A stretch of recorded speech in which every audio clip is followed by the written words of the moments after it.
आप सभी को वेलकम करता हूं हमारी यूट्यूब चैनल ग्लोयर स्टडी पर।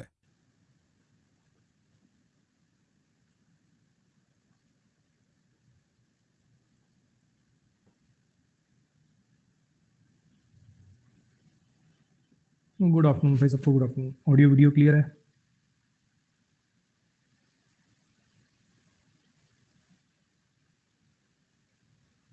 एक ये भाई जैसे आस्क डाउट चैलेंज पहले आया था ना, एक वीक के लिए अपना फोटो खींच के भेजो, मैक्सिमम जो डाउट पूछेगा उसको अमेजोन गिफ्ट वाउचर मिलेंगे।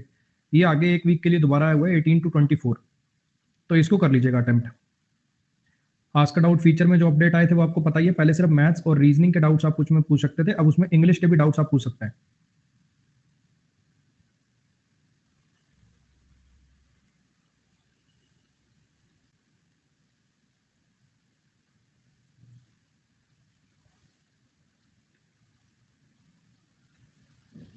लाइटिंग कर दिया यार आज प्रॉपर ना। अभी तो लाइट तो खैर कुछ बढ़ा ही नहीं है, लेकिन बस वो स्क्रीन का एक्चुअली कैमरा का कुछ फीचर्स होते हैं, वो पीछे वाले कलर पे बड़े डिपेंडेंट होते हैं, तो वो कलर मैंने पीछे चेंज कर दिया। ग्रीन स्क्रीन लगा दिए पीछे।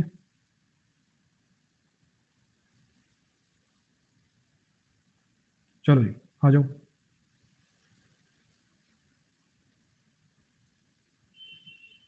अपने वॉइस चैप्टर को आगे बढ़ा लेते हैं। अपना जो चैप्टर है वॉइस, उसको आगे बढ़ा लेते हैं।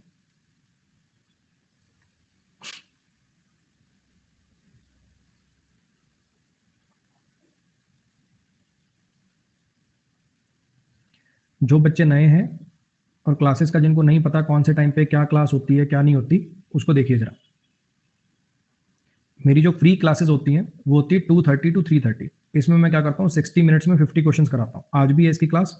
कभी ये अनअकैडमी स्पेशल पे होती है, कभी मेरे यूट्यूब चैनल पे होती है। आज अनअकैडमी स्पेशल पे है, और अब थर्सडे फ्राइडे का बीच में ऑफ रखता हूँ मैं अपना। सैटरडे से मेरे यूट्यूब पे होंगी। जो पेड क्लासेस होती हैं वो दो होती हैं दिन में। एक होती है 12:30 to 2। इसमें कभी वोकैब के बैच आते हैं, कभी प्रैक्टिस बैचेस आते हैं। अभी ये वॉइस नरेशन का जैसे बैच चल रहा है, इसके बाद इसके अंदर एक प्रैक्टिस बैच आएगा 4 मई से। 4 मई को उसकी पहली क्लास होगी। 4 मई को उसकी पहली क्लास होगी। मेंस को ध्यान में रखते हुए बैच होगा, ये चैप्टर वाइज होगा। अपना जैसे जैसे एक एक चैप्टर करते जाएंगे, उनके अंदर सेंटेंसेस अपन ऐसे रखेंगे कि सारे आपके कॉन्सेप्ट भी रिवाइज हो जाएं और कुछ बढ़िया कॉन्सेप्ट भी आपको नए सीखने को मिल जाए। ठीक है सर, वोकैब तो सब आपके क्लास से ही थे। थैंक यू जी, थैंक यू। अगर मैं बात करूं ग्रामर बैच की, तो 25 मई को नया बैच आएगा। बिल्कुल बेसिक से शुरू करूंगा। नाउन क्या होता है, प्रोनाउन क्या होता है, एडजेक्टिव क्या होता है, एडवर्ब क्या होता है, वहां से। मैं वो वाला टीचर नहीं हूं कि एक हफ्ता पढ़ाओ फिर कह दो नया बैच। बैच वही है, हर रोज उसी बैच को नया नया नया नया बैच करते रहो। वो वाला अपना सिस्टम नहीं है भैया। 2 महीने में एक बार बैच लॉन्च करता हूँ, बिल्कुल शिद्दत से उसको पूरा करता हूँ। 25 मई को आएगा जी बैच। अभी अपने हिसाब से देख लीजिएगा आपको कौन सा बैच देखना है, कौन सा कब लगाना है। वोकैब के मेरे 3 बैचेस ऑलरेडी पहले से पढ़े हैं अनअकैडमी पे। फोटो से नेमोनिक से वोकैब पढ़ा रखी है, तीनों में वर्ड्स अलग अलग थे। ठीक है, उसको देख लीजिएगा। आइए जरा।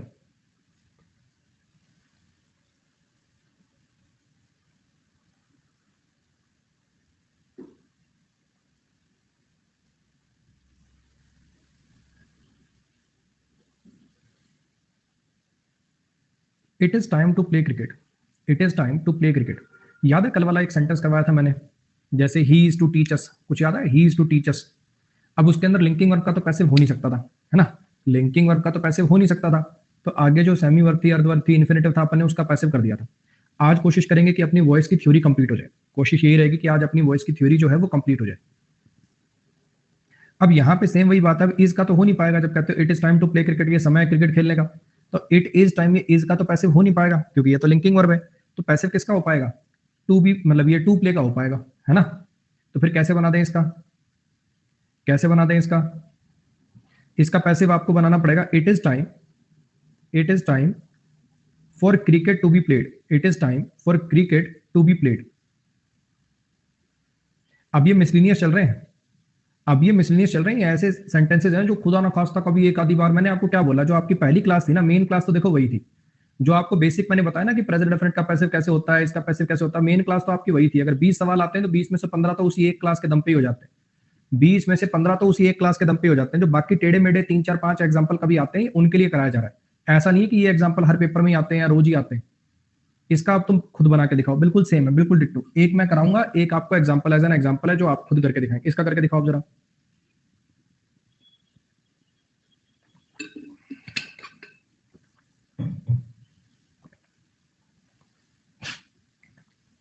It is time to release the prisoner, it is time to release the prisoner, ये समय है कि प्रिजनर को छोड़ दिया जाए, क्या करें? It is time for the prisoner to be released, it is time for the prisoner to be released.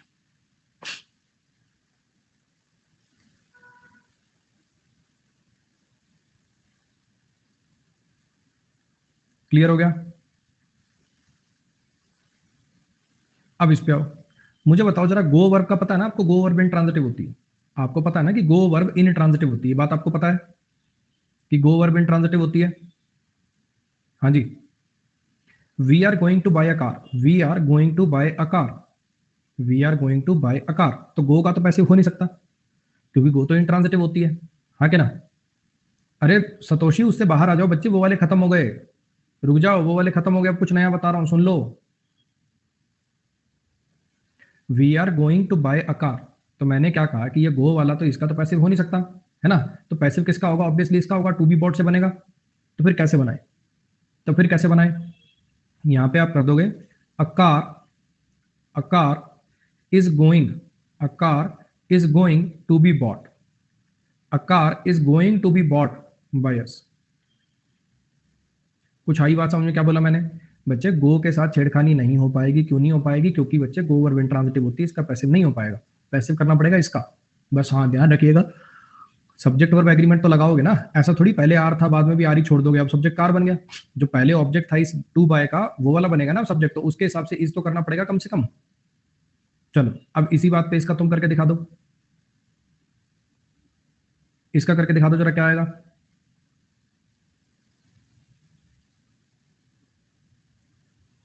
he is going to teach you, he is going to teach you,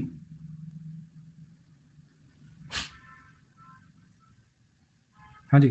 you are going, you are going to be taught, you are going to be taught by him। Clear है?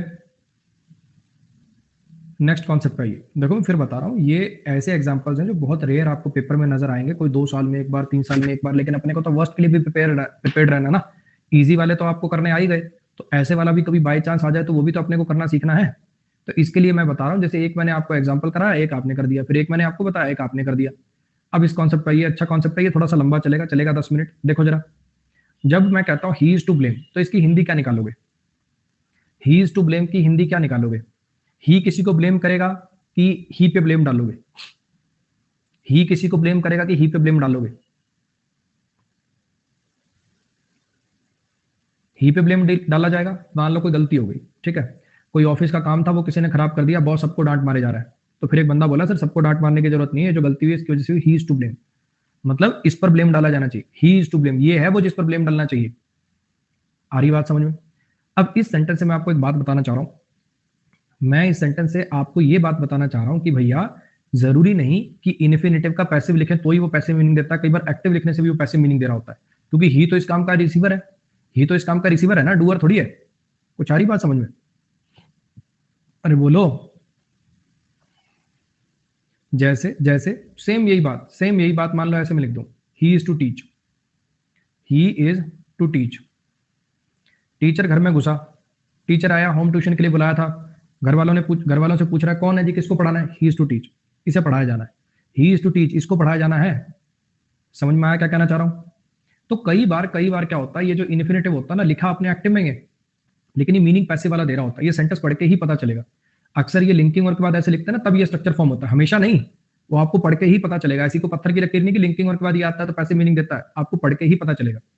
तो फिर इसका passive कैसे करें? ये तो already passive meaning दे रहा है, ये तो ऑलरेडी ही पैसिव मीनिंग दे रहा है, तो इसका पैसिव कैसे करें? इसमें आप ज्यादा कुछ नहीं कर पाओगे, बस स्ट्रक्चर को पैसिव बना पाओगे। आप लिख दोगे he is to be blamed, he is to be blamed, आप बस इतनी इसकी मदद कर पाओगे और कुछ नहीं कर पाओगे। ये ऑलरेडी पैसिव मीनिंग दे रहा था, लिखा भले ही एक्टिव में, लेकिन ऑलरेडी इसका मीनिंग पैसिव था, तो इसमें आपको ज्यादा बदलाव कर नहीं पाओगे। कुछ आ रही बात समझ? एक छोटा सा पॉइंट यहाँ पे क्रूशियल है, बड़ा ध्यान से देखिए। इस लिंकिंग वर्ब है, लिंकिंग वर्ब का पैसिव हो नहीं सकता। ये जो टू ब्लेम है, ये जो टू ब्लेम है, अगर मैं स्ट्रक्चर की बात करूं तो ऑब्जेक्ट मुझे दिख नहीं रहा। बढ़िया कॉन्सेप्ट है, जो पढ़ने वाले बच्चे हैं जिनको कंटेंट की पहचान है, देखो मस्त चीज बता रहा हूं, ध्यान से सुनना। ही सब्जेक्ट हो गया, इज लिंकिंग वर्ब हो गया, और ये टू ब्लेम इन्फिनेटिव है जो कि सब्जेक्ट कॉम्प्लीमेंट की तरह से काम कर रहा है। अब मैं आपको ये कहना चाहता हूं कि लिंकिंग वर्ब का तो पैसिव होता नहीं, अच्छा ये टू ब्लेम जो है इसके पास ऑब्जेक्ट है नहीं कि पैसिव हो पाए, तो पैसिव हो कैसे पा रहा है? वो इसलिए हो पा रहा है बच्चे कि टू ब्लेम लिखा भले ही आपने एक्टिव में है, लेकिन इसका रिसीवर कौन है? टू ब्लेम का रिसीवर कौन है? टू ब्लेम का रिसीवर है ही। तो आपने लिखा भले ही नहीं है, लेकिन इस टू ब्लेम का ऑब्जेक्ट ही है, और ऑब्जेक्ट पैसिव में जाके क्या हो जाता है? सब्जेक्ट हो जाता है, इसलिए यहाँ पे ही रह गया। इज के साथ कोई छेड़खानी हम करेंगे नहीं, क्योंकि इज लिंकिंग वर्ब है, उसका पैसिव पॉसिबल है नहीं, और टू ब्लेम को कर देंगे टू बी ब्लेम्ड, इसलिए इसका पैसिव बनता है he is to be blamed. अगर मैं फिलहाल की बात करूं तो इसका जो स्ट्रक्चर है, इसका स्ट्रक्चर जो है, स्ट्रक्चर तो दिखने में एक्टिव है, लेकिन इसका मीनिंग पैसिव वाला है। इसका स्ट्रक्चर दिखने में एक्टिव वाला है, लेकिन मीनिंग पैसिव वाला है। लेकिन अगर इसकी बात करूं तो इसका स्ट्रक्चर भी पैसिव वर्जन का है, और इसका मीनिंग तो पैसिव है ही, क्योंकि एक्टिव टू पैसिव जाते वक्त ना मीनिंग चेंज होता है ना टेंस चेंज होता है। और मजा आएगा, देखते चलो। अब इसका तुम करके दिखाना बिल्कुल वैसे ही जैसे मैंने अभी बोला। 30 सेकंड के लिए एक बार वो सोचो जो मैंने बोला ना, बिल्कुल वैसे ही सोच के देखो एक बार।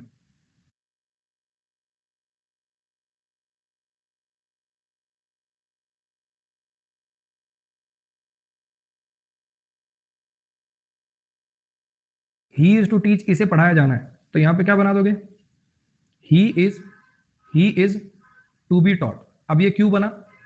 ये क्यों बना? समझने की कोशिश करो। ही क्या है? सब्जेक्ट है। इज क्या है? लिंकिंग वर्ब है। टू टीच क्या है? इन्फिनिटिव है। अगर मैं ध्यान से देखूं मुझे ऊपर ऊपर से, तो ऐसा लगेगा पैसिव पॉसिबल ही नहीं है। अगर मैं इसको ऊपर ऊपर से पढ़ूं तो ऐसा लगेगा पैसिव पॉसिबल ही नहीं है। इज लिंकिंग वर्ब है, उसका पैसिव होता नहीं। टू टीच के पास ऑब्जेक्ट है नहीं, इसलिए इसका पैसिव होगा नहीं। लेकिन अगर थोड़ा सा इसका मीनिंग देखूं तो हमें पता चलेगा कि ही टू टीच का रिसीवर है, तो इसको तो ऑब्जेक्ट मिल रहा है, ऑब्जेक्ट मिल रहा है तो पैसिव हो पाएगा। उस ऑब्जेक्ट को मैंने सब्जेक्ट बना दिया ही, और टू टीच को टू बी टॉट कर लिया। समझ में आया इसका पैसिव ऐसा क्यों हो जाता है? तो ध्यान से समझिए। इसका फिलहाल ऊपर वाले का स्ट्रक्चर जो है वो एक्टिव वर्जन का, लेकिन मीनिंग ना पैसिव वाला है। मीनिंग ना इसका पैसिव वाला है। लिखा भले ही एक्टिव स्ट्रक्चर में हुआ, लेकिन मीनिंग इसका पैसिव जैसा है। हाँ कि ना? लेकिन इस वाले में क्या है? स्ट्रक्चर भी पैसिव है और मीनिंग भी पैसिव है। बोलो जी, कुछ कुछ दिमाग की बत्ती चली? चलो, सेंटेंस इंप्रूवमेंट में नहीं आएगा बच्चे, सेंटेंस इंप्रूवमेंट में नहीं आएंगे ऐसे सवाल। अब इसको देखिए जरा। There is nothing to do, कुछ नहीं है करने को। There is nothing to do, अगर मैं सेंटेंस को तोड़ूं तो ये देयर इंट्रोडक्टरी सब्जेक्ट है, पढ़ा था आपने इट और देयर इंट्रोडक्टरी सब्जेक्ट। इज आपकी लिंकिंग वर्ब है, नथिंग आपका प्रोनाउन है जो सब्जेक्ट कॉम्प्लीमेंट, और ये टू डू आया नथिंग के लिए। ये टू डू आया नथिंग के लिए, ठीक है। अब क्या इसका पैसिव बनेगा? यस और नो। अगर ध्यान से देखोगे, देखो अगर ऊपर ऊपर से देखूं, तो पैसिव नहीं बनेगा। अगर ऊपर ऊपर से देखूं तो पैसिव नहीं बनेगा। कैसे? इज लिंकिंग वर्ब है, लिंकिंग वर्ब का पैसिव होता नहीं, टू डू के बाद ऑब्जेक्ट दे नहीं रखा तो पैसिव होगा नहीं। अगर ऊपर ऊपर से कोई इसको देखे तो ऐसा लगेगा कि पैसिव नहीं होगा। लेकिन मुझे बताओ कि टू डू का ऑब्जेक्ट ये नथिंग है, हाँ कि ना? टू डू का ऑब्जेक्ट ये नथिंग है, हाँ कि ना? हाँ। There is nothing to do का पैसिव कैसे हो जाएगा? There is nothing to be done. There is nothing to be done. There is nothing to be done. ऐसा क्यों बन पाया? समझ में आया? क्योंकि ये टू डू का ऑब्जेक्ट क्या था? नथिंग था। टू डू, ये जो डू है इसका ऑब्जेक्ट क्या था? नथिंग था, तो मैंने पैसिव कर दिया इसका। समझ में आया? अब काफी बच्चे ना इसके अंदर ऐसा बनाने की कोशिश करेंगे, nothing is there to be done, ऐसा लिख सकते हैं sir, nothing is there to be done. क्योंकि होता क्या है ना, बच्चों को एक वो आदत सी लगी होती है, there is nothing, there is nothing, वैसे का वैसा रह गया, तो उसको ऐसे मतलब मन में कुलमुलाहट सी हो रही है, मजा सा नहीं आ रहा उसको। लेकिन ये गलत है बच्चे, क्योंकि ये टू बी डन ना एडजेक्टिव की तरह से काम कर रहा है। याद है एक इन्फिनेटिव एडजेक्टिव की तरह से काम करता है। They don't have a house to live in. ये टू डू नथिंग के लिए आया, तो ये नथिंग के साथ रहना चाहिए, देयर के साथ मत भेज देना इसको।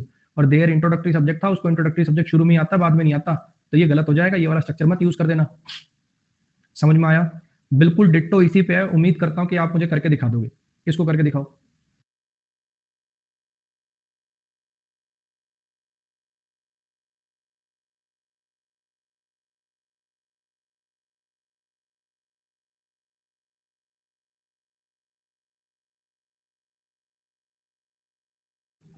हाँ जी।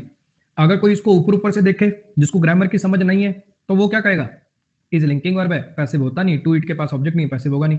तुम मुझे बताओ, ये जो टू ईट है, ये तो इसका ऑब्जेक्ट है ना?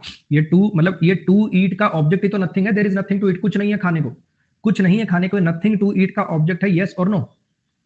तो यहाँ पे क्या आ जाएगा? There is nothing to be eaten. There is nothing to be eaten, कोई चीज नहीं है खाए जाने के लिए। आ रही बात समझ में? अब यहाँ पे भी वही बातें हैं। ये दिखने में इसका स्ट्रक्चर आपको ऐसा लग रहा है एक्टिव जैसा, ये टू डू आपको एक्टिव में दिख रहा है, स्ट्रक्चर इसका लग रहा है एक्टिव जैसा, लेकिन मीनिंग इसका पैसिव जैसा। और ये जो फिलहाल है इसका स्ट्रक्चर भी पैसिव और इसका मीनिंग भी पैसिव। आ रही बात समझ में? यहाँ पे इसका स्ट्रक्चर भी, इसमें स्ट्रक्चर एक्टिव मीनिंग पैसिव, लेकिन इसके अंदर स्ट्रक्चर भी पैसिव और मीनिंग भी पैसिव। स्पाइकर कह रहा नथिंग ऑब्जेक्ट बन रहा है लेकिन फील नहीं आ रही, यही फील की तो बात कर रहा हूं, इसी फील की तो बात कर रहा हूं। ये जो नथिंग है बच्चे इस वाले पार्ट में सब्जेक्ट कॉम्प्लीमेंट है, लेकिन इस वाली वर्ब का तो ये ऑब्जेक्ट की तरह से काम कर रहा है ना। इस वाले पार्ट सब्जेक्ट कॉम्प्लीमेंट भी क्यों, सब्जेक्ट है बच्चे, वो रियल सब्जेक्ट है। इस वाली वर्ब के लिए तो ये रियल सब्जेक्ट की तरह से काम कर रहा है क्योंकि ये इंट्रोडक्टरी सब्जेक्ट है, ये रियल सब्जेक्ट है। हाँ क्या ना, पीछे वाले में क्या लिख दिया यार मैंने, अबे यार कहाँ दिमाग है भाई। रियल सब्जेक्ट है बच्चे, ये देयर इंट्रोडक्टरी सब्जेक्ट है और ये रियल सब्जेक्ट है। इस वाली वर्ब का तो ये सब्जेक्ट है, इट और देयर इंट्रोडक्टरी सब्जेक्ट होते हैं, उनके बाद रियल सब्जेक्ट लिखा जाता है। इस वाली वर्ब पे तो लिए तो रियल सब्जेक्ट है, लेकिन सेमी वर्ब है, अर्ध वर्ब है। हाँ क्या ना। अरे तुम्हें एक एग्जांपल से मैं बताने की कोशिश करता हूँ। देखो जब आप लिखते हो I like to dance, I like to dance, मुझे नाचना पसंद है, तो अगर ध्यान से देखो तो लाइक वर्ब का सब्जेक्ट कौन है, आई है। और ये जो सेमी वर्ब है अर्ध वर्ब है, ये जो सेमी वर्ब है अर्ध वर्ब है, टू डांस, ये भले ही ऑब्जेक्ट का काम कर रहा है, ये इन्फिनिटिव टू डांस, लेकिन इसके अंदर जो वर्ब का अंश है उसका सब्जेक्ट कौन है, उसका सब्जेक्ट भी तो आई है। नाचने का काम कौन कर रहा है, आई तो कर रहा है। ये बात मैंने आपको पढ़ाई थी अगर आपको याद हो तो। हाँ कि ना। अगर मैं लिख दूं I hate dancing, I hate dancing, तो आई सब्जेक्ट है, हेट वर्ब है, ये डांसिंग ऑब्जेक्ट है, नाउन है, जिरंड है। हाँ क्या ना। तो हेट वर्ब का सब्जेक्ट तो आई है ही, लेकिन ये जो डांसिंग जो जिरंड है इसमें भी तो वर्ब का अंश छुपा हुआ है, तो उसका सब्जेक्ट भी कौन है, उसका सब्जेक्ट आई तो है। ये वैसे ही कुछ मैं यहाँ पे कहना चाह रहा हूँ कि नथिंग इस वर्ब के लिए भले ही सब्जेक्ट बन रहा है, लेकिन ये टू ईट में जो वर्ब आ रही है उसका तो नथिंग ऑब्जेक्ट है ना, तो उसके लिए मैंने टू बी ईटन लिख दिया, नथिंग टू बी ईटन। समझ में आया। बिल्कुल डिट्टो इसी कॉन्सेप्ट पे बेस्ड, इसी को यूज करते हुए इस सेंटेंस को देखो जरा। There are 5 cars to repair, 5 गाड़ियां हैं रिपेयर करने के लिए, 5 गाड़ियां हैं रिपेयर करने के लिए, मतलब 5 गाड़ियां हैं जो रिपेयर की जानी है। देयर इंट्रोडक्टरी सब्जेक्ट है, आर लिंकिंग वर्ब है, ये कार्स जो है रियल सब्जेक्ट है, और 5 न्यूमरल एडजेक्टिव है, और ये टू रिपेयर आया है इसके लिए।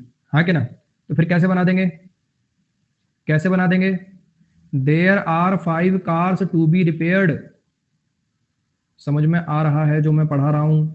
इसका एक्टिव भले, इसका स्ट्रक्चर भले ही एक्टिव वाला है, लेकिन इसका मीनिंग पैसिव वाला था। गाड़ियां रिपेयर करेंगे नहीं, गाड़ियां रिपेयर की जाएंगी। इसका स्ट्रक्चर भी पैसिव हो गया और मीनिंग भी पैसिव हो गया। ऐसा नहीं है कि यहाँ पे गाड़ियां किसी को रिपेयर कर रही थी और यहाँ गाड़ियों को रिपेयर किया जाएगा, मीनिंग तो सेम ही रहेगा ना यार, गाड़ियों को ही तो रिपेयर किया जाएगा, गाड़ियां थोड़ी किसी को रिपेयर कर देंगी। हाँ जी, समझ में आया। चलो जी, इस पे आइए। There are no doctors to treat, there are no doctors to treat, क्या लगाएं इसमें, there are no doctors to treat.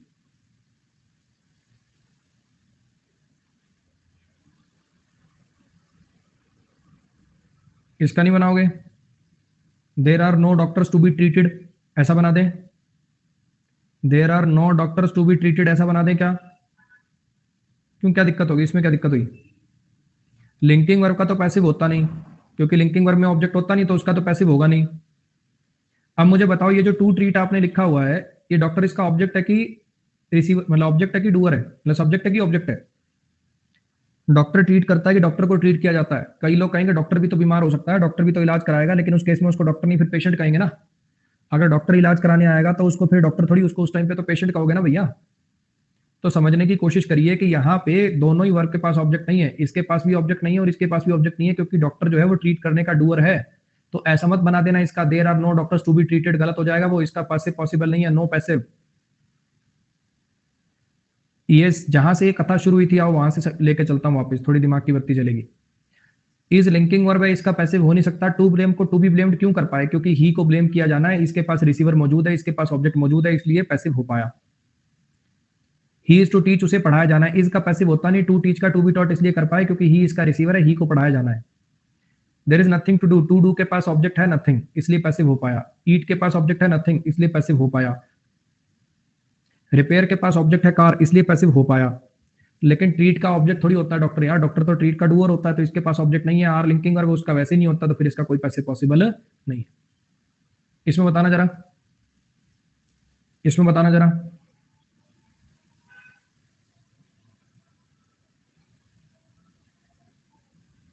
क्या बनेगा बोलो, बनेगा कि नहीं बनेगा इस बार, इस बार बनेगा कि नहीं बनेगा। आर लिंकिंग वर्ब है, इसका तो पैसिव होगा नहीं, टू ट्रीट का ऑब्जेक्ट होता है, पेशेंट्स को ट्रीट किया जाता है, ऑब्जेक्ट मिल गया तो पैसिव बन पाएगा। क्या लिख दोगे, there are some patients, there are some patients to be treated. कुछ पेशेंट्स हैं जिनका इलाज किए जाना है। बोलो भैया, समझ में आ गया? इसमें बताओ जरा सही गलत, इसमें बताओ सही गलत। There are 5 teachers to teach, 5 teacher है जिन्हें पढ़ाया जाना है। ये मीनिंग निकालोगे क्या इसका? अगर ये मीनिंग निकाल दोगे तो पैसिव तो हो नहीं पाएगा। टीचर पढ़ाने के डूअर होते हैं, रिसीवर थोड़ी होते हैं यार। तो इसका कोई पैसिव पॉसिबल नहीं है। चलो पैसिव तो पॉसिबल नहीं है, चलो पैसिव तो पॉसिबल नहीं है। मुझे एक बात बताओ, क्या ये सेंटेंस ही गलत है? क्या ये सेंटेंस सही है कि गलत है? ये सेंटेंस सही है कि गलत है? पैसिव तो चलो पॉसिबल नहीं है, मैंने मान लिया कि आर लिंकिंग वर्ब है, उसका पैसिव बनेगा नहीं। टीच जो है उसका ऑब्जेक्ट मिल नहीं रहा, इसलिए पैसिव बनेगा नहीं। तो मुझे बताओ कि क्या क्या ये सेंटेंस ही गलत है? क्या ये सेंटेंस सही है बच्चे? सेंटेंस में कोई दिक्कत नहीं है। अब इस सेंटेंस की हिंदी निकलेगी कि 5 टीचर हैं जी हमारे पास पढ़ाने के लिए। याद है, ही इज टू टीच, ये है जी पढ़ाएगा जो। याद आ रहा है? He is to teach us, फिर इसका वो वाला मीनिंग हो जाएगा, फिर वो वाला मीनिंग हो जाएगा। जैसे वो सेंटेंस कराया था ना जी, I am to be help by you, वो वाला सेंटेंस याद है? You are to help me, sorry they are to help me in the project, कुछ करके पिछले क्लास में सेंटेंस कराया था। अगर ये वाला जो सेंटेंस लिखा हुआ है, अगर इसकी हिंदी पूछोगे तो इसकी हिंदी निकलेगी कि मान लो जैसे स्कूल में आया कोई आईएएस ऑफिसर वगैरह दौरा करने आया स्कूल का, जी कितने टीचर हैं आपके स्कूल में पढ़ाने के लिए? तो उन्होंने कहा जी 5 टीचर है हमारे पास पढ़ाने के लिए। There are 5 teachers to teach. समझ में आया? तो ऐसा नहीं है कि सेंटेंस गलत है। इसका मतलब क्या निकलेगा? कोई डॉक्टर नहीं है इलाज करने के लिए। There are no doctors to treat, कोई डॉक्टर नहीं है इलाज करने के लिए। ऐसा नहीं है कि सेंटेंस गलत है, बस ये सेंटेंस ऐसे है जिसमें दोनों वर्ग के पास ऑब्जेक्ट नहीं है, इसलिए इसका पैसिव पॉसिबल नहीं हो पाएगा। ही इज टू टीच में आपने बताया था रिसीवर है। ही इज टू टीच में आपने बताया था रिसीवर।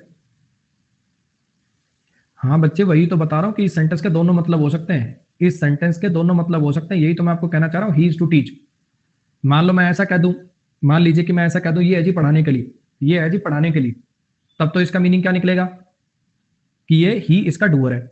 लेकिन अब मान लो बच्चे की साइड इशारा करके भी कह सकता हूं ही इज टू टीच, इसे पढ़ाया जाना है। तो जो इन्फिनेटिव होता है ये एक्टिव पैसिव दोनों मीनिंग दे देता है, मीनिंग के मतलब बोलने वाले के कॉन्टेक्स्ट के अकॉर्डिंग। समझ आ रहा है? अगर आपको ना दिया हो, अगर आपको ऐसे ना दिया हो तो आप इसको रिसीवर मान लेना। अगर ना दिया हो क्योंकि पैसिव में आ गया तो इसका पैसिव तो बना क्या होगा ना, ना दिया हो तो आप रिसीवर मान लेना। और अगर ऐसे दिया होता he is to teach me, he is to teach me, he is to teach me, तब क्या मानते ही को? तब क्या मानते ही को? तब डूअर हो जाता, I am to be taught by him, मुझे पढ़ाया जाना है इसके द्वारा। समझ आया? तो अगर आगे आपको ऑब्जेक्ट दे रखा हो तब तो भैया इसको ही को डूअर मान लेना, और अगर आगे ऑब्जेक्ट नहीं दे रखा तो ही को रिसीवर मान लेना। अब मुझे लगता है क्लियर हो गया होगा। चलो जी नेक्स्ट पे आ जाइए। इन्फिनेटिव का पैसिव कराया था मैंने आपको, अगर याद हो एडवर्ब चैप्टर के सेंटेंस के दौरान ही कंजंक्शन में पढ़ाया होगा आपके किसी बैच में। इन्फिनेटिव जो होता है ये होता है टू प्लस वर्ब की बेस फॉर्म। उसका पैसिव कैसे कर देते हैं? To be plus V three, to be plus V three. अभी कर ही लिया, कितनी बार कर लिया। इनमें हर एक में हो क्या रहा है? इन्फिनेटिव का पैसिव भी तो हो रहा है, टू बी ट्रीटेड, है ना।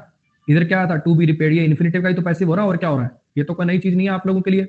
ऐसी अगर मैं जेरेंट के पैसिव की बात करूं, V1 प्लस आईएनजे के पैसिव की बात करूं तो वो होता है बीइंग प्लस V3। ऐसे अगर मैं जेरेंट के पैसिव की बात करूं तो वो होता है बीइंग प्लस V3। आइए एग्जांपल से समझने की कोशिश करते हैं। तुम पैसिव वैसिव छोड़ो, तुम पैसिव वैसिव छोड़ो, एक काम करो, तुम ये जो सेंटेंस है मुझे बस इसका मीनिंग बताओ एक बार।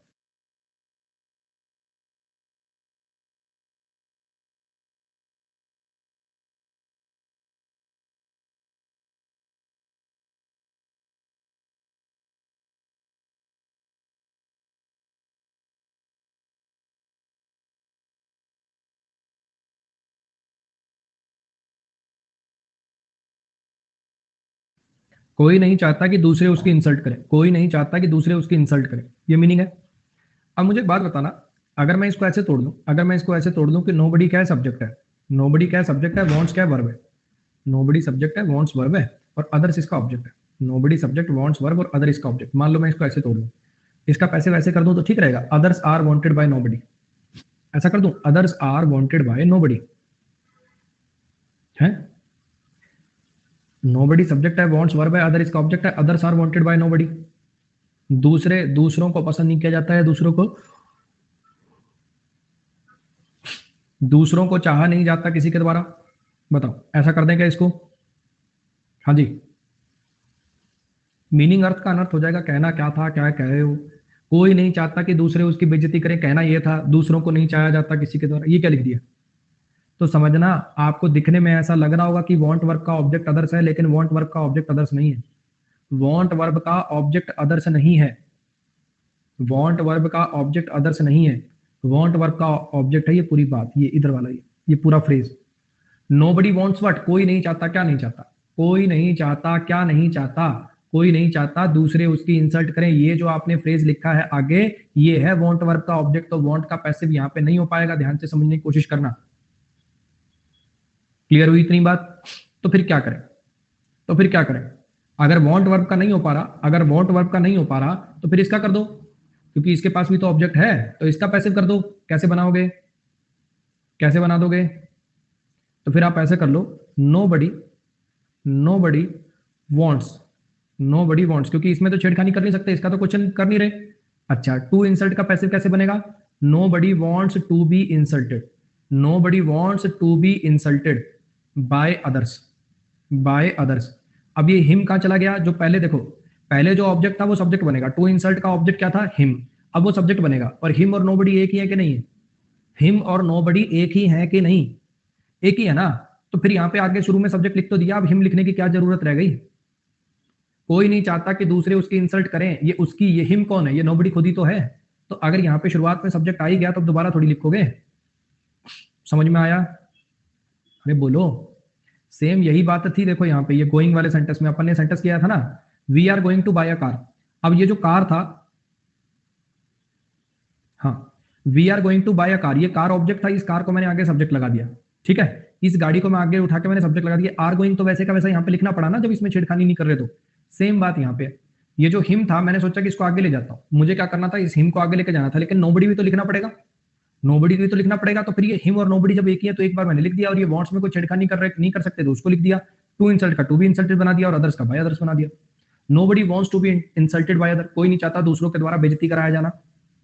सेम इसी लॉजिक पे, बिल्कुल डिट्टो इसी लॉजिक पे ये सेंटेंस है। इसको करके देखो जरा एक बार, समझ आएगा, धीरे धीरे, टेंशन मत लो, इसको करके देखो जरा एक बार।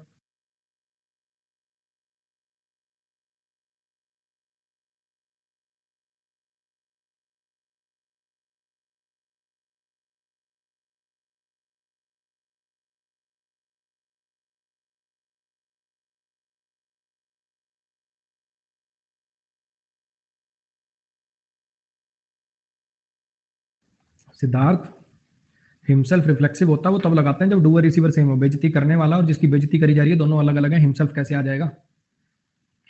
कॉन्सेप्ट पे ध्यान दो बच्चे, कॉन्सेप्ट पे, रट्टे पे नहीं। तुमने क्या सोचा, तुमने सोचा कि अच्छा नोबडी सब्जेक्ट है, वो हिम बाद में ऑब्जेक्ट है, सब्जेक्ट ऑब्जेक्ट सेम है तो हिमसेल्फ आना चाहिए। ये भी तो देख, वो कौन सी वर्ब का सब्जेक्ट है, वो कौन सी वर्ब का ऑब्जेक्ट है, ये भी तो देखने की कोशिश कर। वो सब्जेक्ट है वांट वर्ब का, वो ऑब्जेक्ट है टू इंसल्ट का। इस पे आई don't like him, I don't like him, हाँ जी। अब बताओ मुझे एक बात बताओ, आई डोंट लाइक हिम का बना दें, he is not liked by me, he is not liked by me कर दूं, क्यों ना कर दूं, क्योंकि पसंद क्या नहीं करते तुम पसंद नहीं करते, तुम पसंद नहीं करते। वो सारा दिन जो उसे तुम्हें डांट मारता रहता है, वो सारा दिन जो तुम्हें डांट मारता रहता है, ये बात तुम्हें पसंद नहीं। आई don't like him scolding me all the time, हाँ क्या ना। तो फिर क्या करें, फिर क्या इलाज है, इसको ऐसे कैसे छोड़ दो। अब तुम्हें ध्यान होगा मैंने कहा था डू डज पैसिव में नहीं आते, लेकिन यहां पे आ रहा है, पता क्यों, यहां पे क्यों आ रहा है डू डज पैसिव में, क्योंकि इस वर्ब के साथ तो मैंने कुछ किया ही नहीं, तो इसको तो ऐसे कैसे लिखना पड़ेगा। जब इस वर्ब के साथ मैंने कुछ किया ही नहीं, अगर इसका पैसे बनाता तो डू डज नहीं आते, लेकिन इसके साथ तो मैंने कुछ छिड़खानी करी नहीं। आई don't like, I don't like, अब यहाँ पे स्कोल्डिंग, अब ये हिम लिखने की जरूरत नहीं है, ये हिम लिखने की जरूरत नहीं है, आई डोंट लाइक, क्योंकि ये तो बाय हिम में कन्वर्ट हो जाएगा, ये तो बाय हिम में कन्वर्ट हो जाएगा, और ये मी लिखने की आपको जरूरत नहीं पड़ेगी। क्यों, क्योंकि मी को आपको सब्जेक्ट बनाना था, जो पहले ऑब्जेक्ट था उसको सब्जेक्ट बनाना था, वो तो बन गया ना यार। यहाँ पे जब आप लिखते हो मैंने आपको बताया आई लाइक स्विमिंग, जब आप लिखते हो आई लाइक स्विमिंग, तो आपको पता है कि लाइक का भी ऑब्जेक्ट, लाइक का भी सब्जेक्ट आई है और स्विमिंग का भी सब्जेक्ट आई है, ये बात पता है ना। तो अब अगर आपने यहाँ पे आई लिख दिया है, तो जब बीइंग स्कोल्डेड भी लिखोगे तो उसका जो सब्जेक्ट था वो भी तो आई ही माना जाएगा, दो बार लिखने की जरूरत क्या है, समझ में आया। तो आई don't like being scolded by him, I don't like being scolded by him, I don't like being scolded, scolding क्या है, जेरेंड है तो उसका पैसिव कैसे बनता है, बीइंग प्लस V3 से बनता। I don't like being scolded all the time by him या by him all the time, दोनों ठीक है। I don't like being scolded by him all the time. All the time अब ये क्या है, हमेशा वाला सेंस दे रहा है ना, तो इसको लास्ट में भी लिख सकते हो। आपको थोड़ा सा रीडिंग से पता चलेगा, देखो कहां पे रखने से बेटर मीनिंग दे रहा है। I don't like being scolded all the time by him, ऐसा भी लिख सकते हो, बाय हिम और ये ऑल द टाइम को लास्ट में भी ले जा सकते हो, आपकी मर्जी है। थोड़ा थोड़ा अगर आप रीडिंग पे फोकस करेंगे तो आपको पता लग जाएगा कि कहां पे स्ट्रक्चर रखने से बेटर लग रहा है। इसके लिए कोई ग्रामर के रूल नहीं है, इट्स ऑल अबाउट की स्ट्रक्चर का मीनिंग क्लैरिटी आनी चाहिए। इसको करके देखो जरा एक बार, सेम लॉजिक वही है, बिल्कुल डिट्टो लॉजिक वही है। इसको करके देखो एक बार।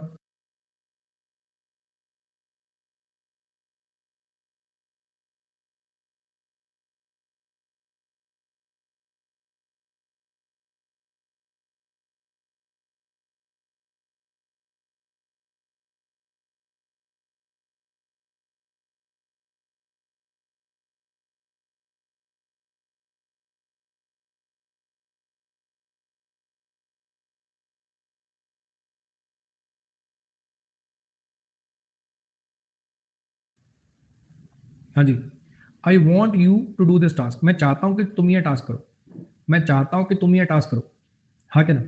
अब इसका बना दो you are wanted by me, I subject है, वांट वर्ब है, यू इसका ऑब्जेक्ट है, बना दो you are wanted by me. तो थोड़ा देखना पड़ता है, थोड़ा समझना पड़ता है कि क्या मीनिंग दे रहा है। दिखने में तो ऐसे लग रहा है कि आई सब्जेक्ट है, वांट वर्ब है, यू इसका ऑब्जेक्ट है, लेकिन मीनिंग से पता चल रहा है ना कि स्ट्रक्चर वैसा नहीं है। मीनिंग चीख चीख के बता रहा है ना कि वांट वर्ब का ऑब्जेक्ट अकेला यू नहीं है, तो फिर क्या बना दे, वांट का तो इस हिसाब से पैसिव हो नहीं पाएगा, वांट का तो पैसिव हो नहीं पाएगा, तो फिर क्या बना दोगे, आई वॉन्ट, इसको वैसे का वैसे छोड़ दोगे, इसको वैसे का वैसे छोड़ दोगे, आई want this task, I want this task. अब तुमने ये छोटी सी बात ध्यान दी, इस बार दिस टास्क लिखना पड़ गया, इस बार दिस टास्क लिखना पड़ गया, क्यों लिखना पड़ गया, क्योंकि इस बार आई और दिस टास्क एक नहीं, इस बार आई और दिस टास्क एक नहीं। समझ में आया क्या कहना चाह रहा हूं। पहले क्या हो रहा था, अगर मैं इस सेंटेंस की बात करूं तो इसमें मी और आई एक ही थे, यहां पे देखो कुछ नहीं आया इससे पहले। ऐसे ही इसके अंदर ये हिम और नोबडी एक ही थे, यहां पे कुछ नहीं आया। अगर इसी सेंटेंस के अंदर मान लो मैं हिम काट के राजेश लिख दूं, अगर इसी सेंटेंस के अंदर मान लो मैं हिम काट के राजेश लिख दूं, कोई नहीं चाहता कि दूसरे लोग राजेश की बेइज्जती करें, कोई नहीं चाहता कि दूसरे लोग राजेश की बेइज्जती करें। सतोशी और स्पाइकर दोनों ब्लॉक होने से इतने से दूर हो, बिल्कुल इतने से मामूली से। एक कमेंट और कर दो, मैं तुम्हारा काम नक्की करूं। एक कमेंट और करो, तुम्हें अभी बिटकॉइन में मैं तुम्हें बिल्कुल अभी बना दूंगा मार्क जकरबर्ग, चिंता क्यों कर रहे हो, एक कमेंट और करो तो सही। मैं यहाँ पे इन्फिनिटिव के ऑब्जेक्ट और ये मत्था मार रहा हूं, तुम्हारा बिटकॉइन बिटकॉइन चल रहा है वहां पे। क्या नदी किनारे क्या पत्ते खेलने आए हो क्या यहाँ पे।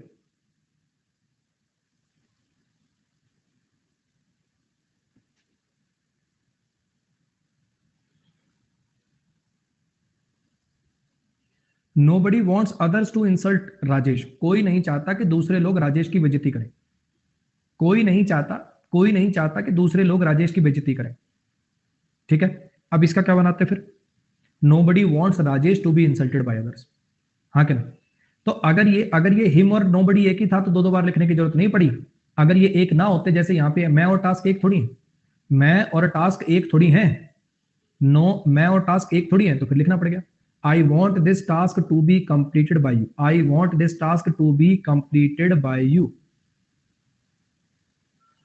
हाँ भैया, समझ में आया। चलो इसकी करो जरा ट्राई, सेम कॉन्सेप्ट है, बिल्कुल डिट्टो सेम।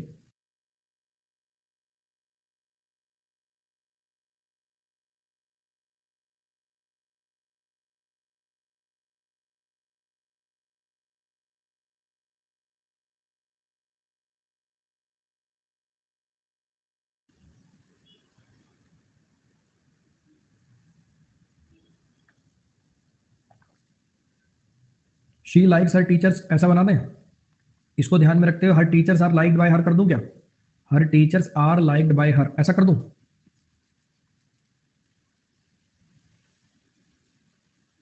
अरे टू बी डन होगा यार, वो गलती से लिख दिया मैंने, कंप्लीटेड नहीं, टू बी डन, गलती से लिख दिया मैंने। ऐसा बना दे क्या, her teachers are liked by her. तुम्हें पता लग रहा है ना यार कि उसको क्या पसंद है, टीचर को पसंद है कि नहीं पता नहीं, लेकिन टीचर उसकी तारीफ करें उसको ये बात बड़ी पसंद है, उसके टीचर्स का उसकी तारीफ करना उसको बड़ा पसंद है। तो फिर क्या लगा देंगे, शी लाइक्स बीइंग प्रेज्ड। इस पर बीइंग प्रेज्ड से पहले कोई नया सब्जेक्ट लिखना पड़ेगा क्या? नहीं लिखना पड़ेगा। क्यों? क्योंकि हर और शी एक ही है। क्योंकि ये जो ऑब्जेक्ट है हर और ये शी एक ही है। समझ आया? इसलिए दो बार नहीं लिखना पड़ेगा। अगर मान लो ऐसा होता कि मान लो ये उस बच्चे की माँ होती, she likes her teachers praising Shalini. अब मान लो शी है शालिनी की माँ और ये शालिनी है अलग यहां पे, ऐसा लिखा हो ऐसा लिखा हो तो she likes Shalini being praised bye her teachers, फिर ऐसा लिख देते। अरे समझ में आया लॉजिक? तो she likes being praised, she likes being praised, अगर ये एक ही है तो दो बार सब्जेक्ट लिखने की जरूरत नहीं है, वरना लिखना पड़ता। She likes being praised bye her teachers.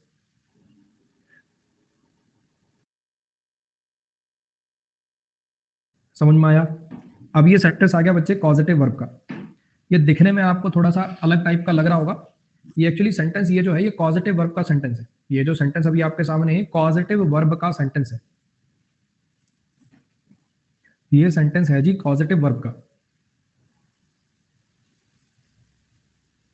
Get this car repaired, ये कार रिपेयर कराओ। गेट दिस कार रिपेयर्ड, ये कार रिपेयर कराओ। इस सेंटेंस का मतलब ये है get this car repaired. Positive verb का अगर आपको स्ट्रक्चर याद हो, मैंने बेसिक वाली मतलब जो असर्टिव था उसमें भी बताया था। ये एक्चुअली ऐसा है कि किसी को आप कह रहे हो you get this car repaired, तुम इस गाड़ी को रिपेयर कराओ। ये जो है ये कुछ ऐसा है कि आप किसी को कह रहे हो you get this car repaired. अब यू क्यों नहीं लिखा? क्योंकि इंपैरेटिव बना दिया मैंने, पॉजिटिव का भी इंपैरेटिव बना दिया, पॉजिटिव का इंपैरेटिव बना दिया, अंडरस्टूड हो गया गेट दिस कार रिपेयर्ड, तुम इस गाड़ी को रिपेयर कराओ। ये यू अंडरस्टूड है। ये सेंटेंस का स्ट्रक्चर ऐसा है। ये गेट पॉजिटिव वर्ब आई, ये ऑब्जेक्ट आया, रिसीवर आया, इसलिए इसमें पास्ट पार्टिसिपल आया। ये गेट इसके अंदर वर्ब आई, ये पॉजिटिव मतलब अपना क्या बोलते हैं, ये इसका ऑब्जेक्ट आया, रिसीवर है, इसलिए आगे पास्ट पार्टिसिपल आया। समझ में आ रहा है भैया? हाँ जी। तो इस सेंटेंस को आप जरा समझने की कोशिश करिएगा। गेट दिस कार रिपेयर्ड, इस गाड़ी को ठीक कराओ, ये इसका मतलब है। थोड़ा सा और समझ में आएगा। लो मैं एक सेंटेंस से तुम्हें समझाने की कोशिश करता हूं। इधर देखो, पहला सेंटेंस देखो। एक तो मैं लिखूं आई हैव अ ब्रोकन चेयर, ठीक है। दूसरा मैं लिख देता हूं I have broken a chair. तीसरा मैं लिख देता हूं I have a chair broken. ठीक। पहले का मतलब है कि मेरे पास एक टूटी हुई कुर्सी है, मेरे पास एक टूटी हुई कुर्सी है, इसमें आई सब्जेक्ट है, हैव मेन वर्ब है, ब्रोकन एडजेक्टिव है चेयर के लिए। दूसरे का मतलब है मैं एक कुर्सी तोड़ चुका हूं, I have broken a chair, मैं एक कुर्सी तोड़ चुका हूं। तीसरा जो है I have a chair broken, ये पॉजिटिव वर्ब है, आई सब्जेक्ट है, हैव मेन वर्ब है, ये चेयर ऑब्जेक्ट है और ये ऑब्जेक्ट कॉम्प्लीमेंट है, पास्ट पार्टिसिपल है। इसका मतलब मैंने एक कुर्सी तोड़वाई। I have a chair broken मतलब मैंने एक कुर्सी तोड़वाई। समझ में आ गया? हाँ जी। ये पॉजिटिव वर्ब है बच्चे, पॉजिटिव वर्ब। पॉजिटिव वर्ब में जब पास्ट पार्टिसिपल आता है तो ये सब्जेक्ट, ये वाला जो नाउन होता है इसका रिसीवर होता है, पैसिव की सेंस देता है। ये पैसिव की सेंस देता है। समझ में आया? तो यहां पे अगर देखोगे, यहां पे अगर आप देखोगे गेट दिस कार रिपेयर्ड, इस गाड़ी को ठीक कराओ, इस गाड़ी को ठीक कराओ, तो ये गाड़ी जो है ये रिपेयर की जाएगी। ये पैसिव का सेंस है। दिखने में आपको जैसा मर्जी लगे, दिखने में आपको ऐसा लगेगा कि शायद बी की फॉर्म प्लस बी थ्री नहीं आ रहा है इसलिए पैसिव नहीं है, लेकिन अगर आप ध्यान से देखोगे तो ये रिपेयर्ड पास्ट पार्टिसिपल है, और अगर ये पास्ट पार्टिसिपल है तो ये ऑलरेडी पैसिव की सेंस देता है। अब जब इसका वॉइस चेंज होगा तो एक्टिव में जाएगा ये। तो ऐसे सेंटेंसेस का जब एक्टिव लिखते हो तो कैसे बनाते हो? ब्रिंग लगाते हो या गेट भी लगा सकते हो, क्योंकि सब्जेक्ट तो इसके अंदर मेंशन है नहीं, किससे रिपेयर कराओ तो अपने घर से लगाना पड़ेगा। जब सब्जेक्ट मेंशन नहीं होता तो फिर अपने घर से लगाते हैं, समवन वगैरह लिख देंगे। ब्रिंग या गेट समवन, ब्रिंग या get someone to repair, bring या गेट समवन टू रिपेयर। अब ये पॉजिटिव वर्ब नहीं रही, ब्रिंग या get someone to repair this car, किसी को लेके आओ ये गाड़ी ठीक कराने के लिए। आ रही है बात समझ में? अब ये वाला अपने आप बता दो अगर समझ में आ गया। अगर क्लियर हो गया तो ये वाला अपने आप करके दिखा दो।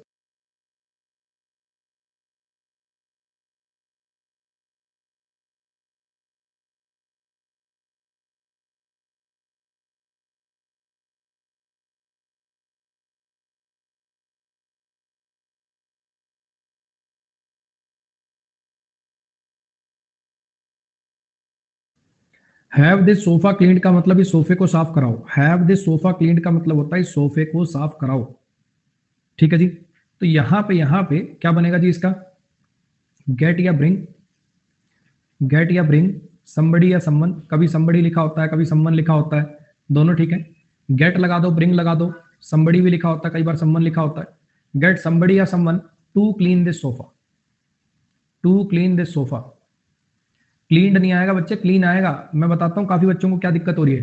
तुम्हें दिख रहा है सर इसमें to be plus B three का तो स्ट्रक्चर बना नहीं है, पैसिव कैसे हुआ? ये पैसिव है ही नहीं बच्चे, पैसिव ये है। एक्टिव टू पैसिव और पैसिव टू एक्टिव जाना भी तो आता है, ये पैसिव है पैसिव, और ये है एक्टिव। ये एक्टिव हुआ है उसका, पहले पैसिव था, पैसिव से एक्टिव करवाया मैंने, ये पैसिव था पैसिव। सोफा किसी को क्लीन नहीं करेगा, सोफे को क्लीन किया जाएगा, और कोई इंसान क्लीन करेगा, ये एक्टिव है। समझ में आया? इसका बनाइए पैसिव कैसे बनेगा, इसका पैसिव कैसे बनेगा देखिए।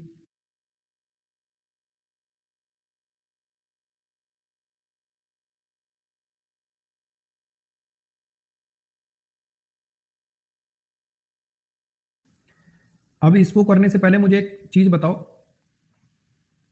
आपको क्या लगता है कि अपने को क्या करना चाहिए? आपको क्या लगता है कि अपने को क्या करना चाहिए?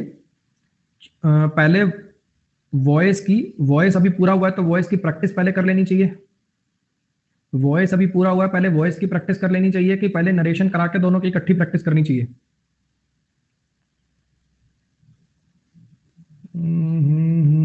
ऐसा कर लेते हैं, समझ गया मैं, ऐसा कर लेते हैं, सुनो मेरी बात, मैं समझ गया।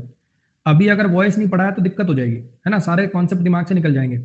आज आपका वॉइस हो जाएगा कंप्लीट, उसके बाद मैं 2 दिन करा देता हूं इसकी प्रैक्टिस, इसकी और भी कराऊंगा। एक बार 2 दिन के अंदर अंदर आपको काफी प्रैक्टिस करा दूंगा मैं। एक बार इसके अंदर काम करता हूं, अलग से जो मैंने मुश्किल सेंटेंसेस छांट रखे हैं डाउट वाउट वाले, वो बाद में करा दूंगा। एक काम करता हूं, पहले मेंस के पेपर के आपको प्रैक्टिस करा देता हूं। बैक डेट से शुरू हो जाते हैं, बैक डेट से शुरू हो जाते हैं, और मेंस के पेपर में जो सवाल आए सारे निपटा लेते हैं, ठीक है। और फिर अपन नरेशन करेंगे, और फिर जब नरेशन भी पूरा हो जाएगा तो पहले नरेशन की प्रैक्टिस करके फिर जो मुश्किल क्वेश्चन है ना वॉइस और नरेशन के, वो अपने प्रैक्टिस बैच में कर लेंगे। जो आगे प्रैक्टिस बैच आएगा ना, ऐसे कर लेते हैं, ठीक है। पहले मैं सोच रहा था दोनों इकट्ठे पढ़ा के करा दूं, वरना फिर वो खिचड़ी बना दोगे, पहले इसकी प्रैक्टिस करानी जरूरी है।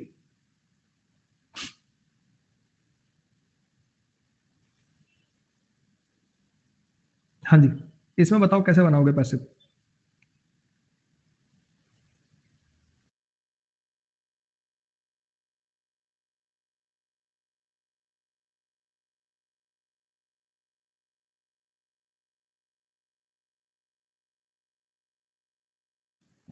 अगर मैं सेंटेंस को तोड़ूं ये ऐसे टूटेगा। ही सब्जेक्ट है, सैड वर्ब है, और ये पूरा का पूरा सैड वर्ब का ऑब्जेक्ट है। ये पूरा का पूरा सैड वर्ब का ऑब्जेक्ट है, ये एक नाउन क्लॉज है। और अगर इसको अंदर से तोड़ूं तो ये दैट कंजंक्शन है, राजेश सब्जेक्ट है, वुड हेल्पिंग वर्ब है, जॉइन मेन वर्ब है, और ये बैच इसका ऑब्जेक्ट है, अमन नाउन है, केस पजेसिव है, ये पजेसिव नाउन है। ये ऐसे टूटेगा। अब बात क्या है कि एक्टिव टू पैसिव जाते वक्त क्या करते थे, ऑब्जेक्ट को सब्जेक्ट बना देते थे, है ना। अब इतने बड़े क्लॉज को सब्जेक्ट बनाऊं, Rajesh would join Aman's batch was said by him, ऐसा करूं, Rajesh would join Aman's batch was said by him, ऐसा करूं। ऐसा करने की बजाय, ऐसा करने की बजाय इट इंट्रोडक्टरी सब्जेक्ट लगाना प्रेफर करते हैं। कुछ याद आ रहा है? इट इंट्रोडक्टरी सब्जेक्ट आपने अगर पढ़ रखा है मेरे से प्रोनाउन चैप्टर में, तो उसके मैंने यूज बताए थे, टाइम को, डेट को, डे को बताना, पूरे के पूरे क्लॉज को जब सब्जेक्ट बनाना पड़े उसकी जगह इसको प्रेफर करते हैं, इन्फिनेटिव को सब्जेक्ट बनाना पड़े उसकी जगह इंट्रोडक्टरी सब्जेक्ट लगाना प्रेफर करते हैं। कुछ याद आया? तो इट इंट्रोडक्टरी सब्जेक्ट से इसको बनाइएगा। क्या कर देंगे अपन, इस ऑब्जेक्ट को जब सब्जेक्ट बनाना है उसकी जगह बस मैंने इट लिख के छोड़ दिया। सेड पास्ट इंडेफिनिट है तो फिर क्या बनेगा, इट वाज सेड बनेगा, इट इज सेड नहीं बच्चे, इट वाज सेड, गलती से इट इज सेड बोल दिया शायद मैंने, इट वाज सेड बनेगा, पास्ट इंडेफिनिट है ये, इट वाज सेड। इस बार बाय हिम को लास्ट में मत पटकना, वरना देखो मीनिंग ही खत्म हो जाएगा। इट वाज सेड दैट ऐसे करके लास्ट में बाय हिम कर दोगे तो मीनिंग ही खत्म हो जाएगा, इस बार आगे रखना पड़ेगा इसको। It was said by him that, it was said by him that. अब मुझे बताओ इस वाले का पैसिव करूं कि ना करूं, इस वाले का पैसिव करूं कि ना करूं, क्यों ना करूं, क्यों ना करूं? जब हो सकता तो करोगे ना यार, जबरदस्ती क्यों छोड़ोगे? It was said by him that Aman's batch would be joined by him, it was said by him that Aman's batch would be joined by him. अगर एक्टिव टू पैसिव जाते हो और दोनों क्लॉज का पैसिव हो सकता है तो क्यों नहीं करोगे, क्यों नहीं करोगे? ये सेड वर्ब का पैसिव हुआ, ये इस वर्ब का, अगर 2 क्लॉज आ रहे हैं, अगर 2 क्लॉज आ रहे हैं और दोनों का पैसिव पॉसिबल है, अगर 2 क्लॉज आ रहे हैं और दोनों का पैसिव पॉसिबल है तो करोगे, क्यों नहीं करोगे? आपको असर्टिव में एक एग्जांपल कराया था जिसमें एडजेक्टिवल क्लॉज आ रहा था, मैंने कहा एडजेक्टिवल क्लॉज का पैसिव पॉसिबल नहीं हो पाता, लेकिन ये तो नाउन क्लॉज है, इसका तो पैसिव पॉसिबल है, तो करोगे क्यों नहीं करोगे? Aman's batch would be joined by him, by Rajesh, sorry, समझ आया? यहीं अगर ये वो वाला होता, यहीं अगर ये हुम वाला होता, है ना, ये यहीं अगर ये हुम वाला होता तो फिर ना करते। ये तो पीछे वालों में भी कर सकते हैं, किस में कर सकते हैं बताओ, किस में कर सकते हैं सिद्धार्थ बताना, किस में कर सकते हैं? हवा में तीर मत फेंका कर, मैंने तेरे को बहुत बार समझा रखा है, किस में कर सकते हैं बता। अरे बताना कौन से एग्जांपल में कर सकते हैं, पूछ नहीं रहा तू, बता रहा है मुझे।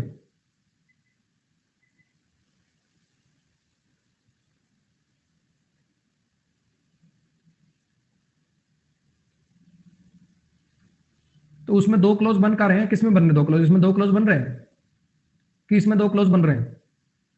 इसमें दो क्लोज बन रहे हैं, किसमें बन रहे हैं दो क्लोज?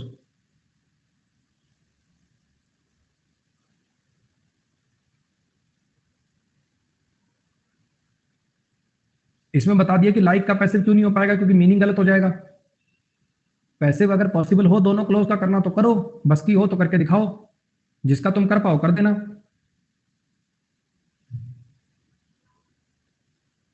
इसका करके दिखाओ जरा।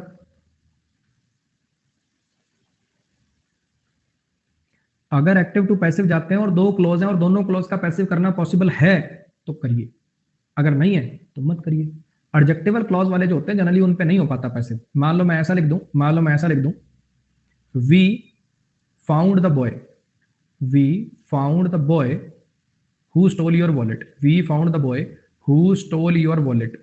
अब जोर लगा लो, ये हु स्टोल योर वॉलेट का नहीं कर पाओगे तुम passive. Who stole your wallet का पैसिव तुम नहीं कर पाओगे इस सेंटेंस में, जोर लगा लो तुम, करो जरा। इसमें ये एडजेक्टिवल क्लॉज है, नहीं हो पाएगा। कैसे लिखना पड़ेगा? The boy was, the boy who stole your wallet was found by us, ऐसे करना पड़ेगा।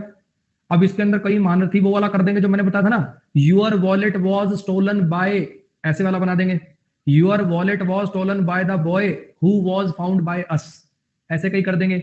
लेकिन वो गलत है बच्चे, सब्जेक्ट इसको बनाना है बॉय को, इस वाले को सब्जेक्ट, वॉलेट को सब्जेक्ट मत बना देना।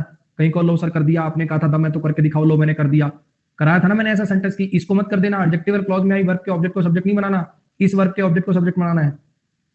एडजेक्टिवल क्लॉज में नहीं हो पाता, वरना अगर नाउन क्लॉज है तो दोनों क्लॉज का अगर पैसिव है, voice change active to passive या पैसिव टू एक्टिव जाओ, वॉइस चेंज करना अगर पॉसिबल है तो करिए। अब यहाँ पे क्या है, ही सब्जेक्ट है, ये डज आपका हेल्पिंग वर्ब है, नॉट आपका एडवर्ब है, अंडरस्टैंड आपका मेन वर्ब है, ये पूरा का पूरा नाउन क्लॉज है बच्चे, ये पूरा का पूरा नाउन क्लॉज है जो ऑब्जेक्ट की तरह से काम कर रहा है। अंडरस्टैंड व्हाट, वो समझा नहीं, he does not understand what you were saying, इसमें यू क्या है, सब्जेक्ट है, आर क्या है, हेल्पिंग वर्ब है, सेइंग क्या है, मेन वर्ब है, और ये व्हाट क्या है, ये ऑब्जेक्ट है, रिलेटिव प्रोनाउन है, ऑब्जेक्ट प्लस कंजंक्शन बन रहा है। ठीक, अब क्या बना दोगे इसका, it was not, sorry was नहीं, इज आएगा, प्रेजेंट है, it is not, it is not understood, it is not understood, it is not understood by him, by him. अब जो पहले ऑब्जेक्ट था उसको सब्जेक्ट बना सकते हैं, what was being said bye you, what was कह रहा हूं सॉरी, प्रेजेंट है ना यार, सॉरी पास्ट नहीं, what is being said bye you, what is being said bye you. मैंने फिर बताया बच्चे, इन दोनों सेंटेंसेस से मैं आपको दो बातें सिखाना चाहता हूं। पहली बात तो ये सिखाना चाहता हूं कि जब एक पूरे के पूरे क्लॉज को ऑब्जेक्ट बना रखा हो तो उसको सब्जेक्ट बनाने की बजाय इट इंट्रोडक्टरी सब्जेक्ट लगाया करिए, एक तो ये बात सिखाना चाहता हूं। दूसरी बात ये सिखाना चाहता हूं कि अगर दोनों क्लॉज में वॉइस चेंज पॉसिबल हो तो करिए, एक्टिव टू पैसिव जाइए या पैसिव टू एक्टिव जाइए, अगर दो क्लॉज हैं और दोनों का वॉइस चेंज करना पॉसिबल है तो करिए, अगर पॉसिबल ही नहीं है फिर तो देखो कैसे कर दोगे। अगर पॉसिबल हो, बिना स्ट्रक्चर को गलत किए, बिना ग्रामर को गलत किए, बिना मीनिंग को गलत किए तो करो ना। बोलो, समझ में आया? चलो इसको करके दिखाओ जरा।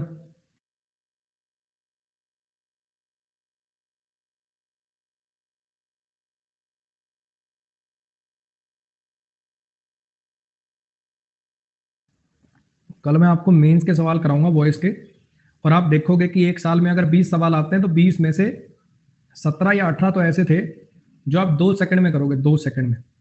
केवल 3 सवाल ऐसे होंगे 20 में से जिनमें थोड़ा मोटा दिमाग खर्च करना पड़ेगा। कल का मतलब नेक्स्ट, मतलब सैटरडे को, कल का मतलब है सैटरडे को, कल का मतलब है सैटरडे, यानी अगली क्लास में। और ये जो मतलब जो पहली क्लास तक पढ़ा दिया ना, पहली 2 क्लास में जो पढ़ा दिया, उतना मोर देन सफिशिएंट है 17 क्लास लगा 17 क्वेश्चन करने के, 16-17 क्वेश्चन आपके उसी से हो जाएंगे। ये सब हम कर रहे हैं खुदा ना खास्ता वाले एग्जाम्पल के लिए, जो रेयर एग्जाम्पल्स आते हैं। ये सब कार्रवाई जो अब बाकी की 3-4 क्लास हुई, वो सब उन 3 सेंटेंसेस के लिए उतनी मेहनत हुई। इस पर आइए, they expect to win the match, they expect to win the match. अब इसका क्या पैसे बना दें, ऐसा बना दे to win the match, to win the match was expected by them, to win the match, expect present है ना, is expected by them, to win the match is expected by them, ऐसा बना दें कि ऐसा बना दें, the match is expected, the match is expected, the match is expected to be won, the match is expected to be won by them, ऐसा बना दें। हाँ जी,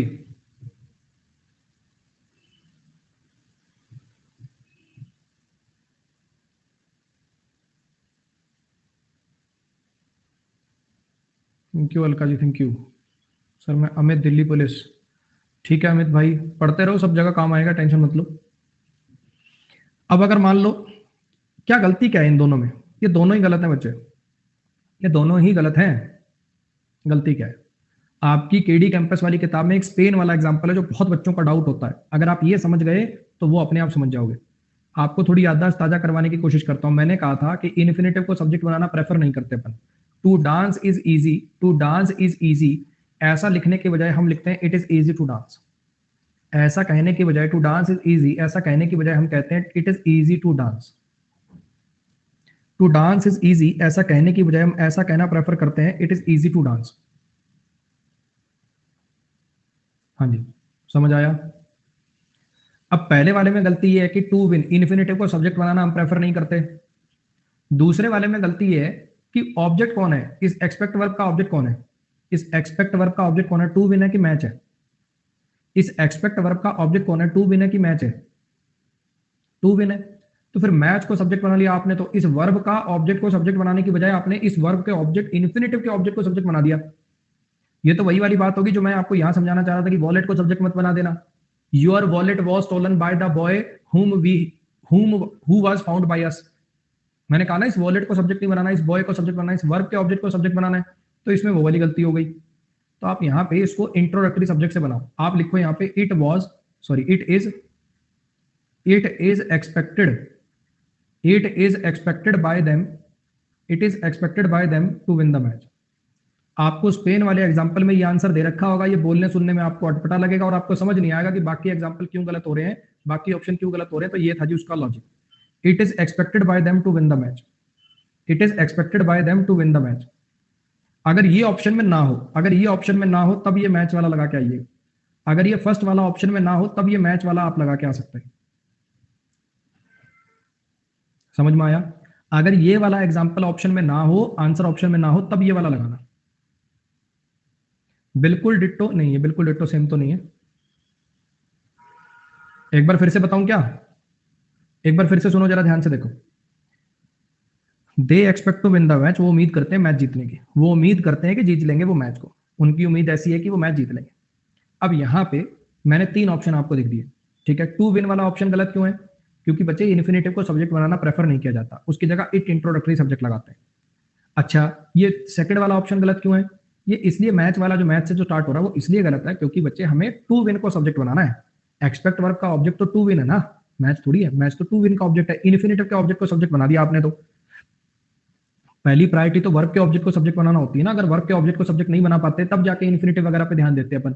जैसे वो था ना, लिंकिंग वर्ब था, लिंकिंग वर्ब का तो पैसिव हो नहीं सकता, तो इन्फिनेटिव के ऑब्जेक्ट को सब्जेक्ट बना लिया। या हैव था, हैव का पैसिव हो नहीं पा रहा था, तो इन्फिनेटिव के ऑब्जेक्ट को सब्जेक्ट बना लिया।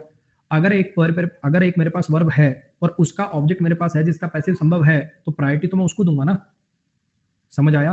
ये इन्फिनेटिव के ऑब्जेक्ट को सब्जेक्ट बनाने वाला जो एग्जांपल है, ये तो तब प्रेफर कर सकता हूं अगर ये वाला मेरे पास ऑप्शन में ना हो। इट इज एक्सपेक्टेड वाला अगर ऑप्शन में ना होगा तब ये बन सकता है। कहानी आ रही है समझ में, क्या कहना चाह रहा हूं। योगेश कह रहा है टू विन के पास भी तो ऑब्जेक्ट है, कैसे बना दे बच्चे, बताओ कैसे बनाएं। जैसे इसमें तो हो गया टू विन का पैसिव टू बी वॉन, इसमें कैसे पैसिव पॉसिबल है, बना के दिखाओ चलो। उस स्ट्रक्चर में पॉसिबल नहीं है ना बच्चे, जरूरी नहीं होता कि वर्ब के पास ऑब्जेक्ट आ गया तो फिर पैसिव लिख ही देंगे। जब आप लिखते हो आई हैव अ कार, इसमें भी वर्ब के पास ऑब्जेक्ट होता है। आई हैव अ कार, इसमें भी वर्ब के पास ऑब्जेक्ट होता है। आई सब्जेक्ट है वर्ब है, कार इसका ऑब्जेक्ट है, क्या इसका पैसिव पॉसिबल होता है? नहीं होता। तो ऐसा जरूरी नहीं है कि वर्ब के पास ऑब्जेक्ट आ गया तो उसका पैसिव पॉसिबल हो ही जाएगा, सेंटेंस भी देखना पड़ता है अपने को। मैं फिर बता रहा हूं बच्चे, मैच वाला जो ऑप्शन है ये गलत नहीं है, बस ये उससे लेस प्रेफर्ड है, बस ये उससे लेस प्रेफर्ड है कि अगर ये इट इज एक्सपेक्टेड वाला इस इन्फिनेटिव को सब्जेक्ट मानने वाला इंट्रोडक्टरी सब्जेक्ट किसके लिए आया है? टू विन के लिए तो आया है। इन्फिनेटिव को सब्जेक्ट बनाने वाला अगर मेरे पास एग्जांपल है तो मैं उसको प्रेफर कर लूंगा, अगर वो नहीं है तो फिर ये मैच वाला बेस्ट है, चलाओ फिर। It is expected that the match to be won, it is expected that the match to be won. सोचो एक बार, अपने आप से सोचो एक बार, बताओ लग रहा है तुम्हें किसी ढंग से सही?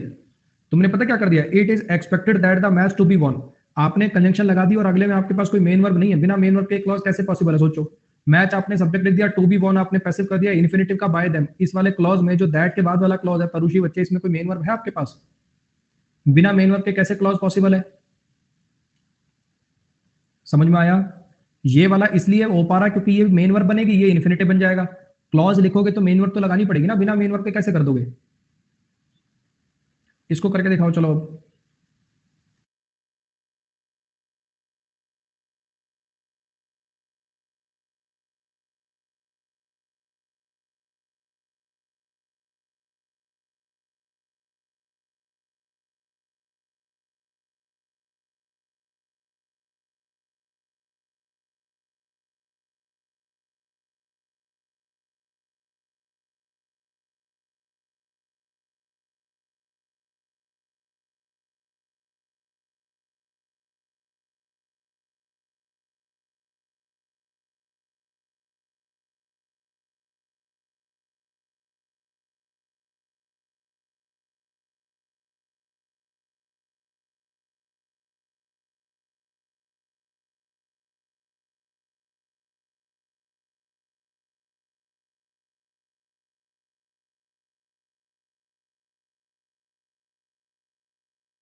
इंट्रोडक्टरी सब्जेक्ट लगाने वाला जो सेंटेंस होता है, इंट्रोडक्टरी सब्जेक्ट लगा के जो बनाते हो आप इन्फिनेटिव के लिए, वो तब लगाना बच्चे जब कोई इनडायरेक्ट ऑब्जेक्ट ना हो।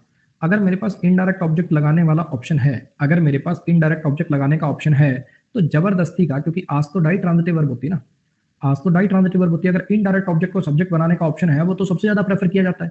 ह्यूमन बीइंग ही अगर आपका सब्जेक्ट रह जाए, इनडायरेक्ट ऑब्जेक्ट कौन होते हैं? ह्यूमन बीइंग होते हैं। ह्यूमन बीइंग को सब्जेक्ट बनाने वाला जो ऑप्शन होता है वो प्रेफर किया जाता है। तो जबरदस्ती का फिर इट विट ये वो लिखने की जरूरत क्या है? कहानी आ रही है समझ में? वो वाले ऑप्शन तब करे जब मेरे पास कोई और ऑब्जेक्ट बनने का, मतलब यहाँ पे तो कोई इनडायरेक्ट ऑब्जेक्ट वगैरह था नहीं, तो इंट्रोडक्टरी सब्जेक्ट लगाना पड़ा टू विन के लिए। अगर मान लीजिए मेरे पास एक ऐसा ऑप्शन है, क्योंकि ये तो डाई ट्रांजिटिव है, तो टू वेट को सब्जेक्ट अब क्यों बनाएंगे जबरदस्ती का? आप तो ही से बना देंगे सीधा सीधा। डाई ट्रांजिटिव वर्ब के दो पैसे पॉसिबल होते हैं, कुछ याद आ रहा है? अगर टू वेट को सब्जेक्ट बनाने के चक्कर में जाओगे तो ऊपर वाले दो में से लगाना पड़ेगा।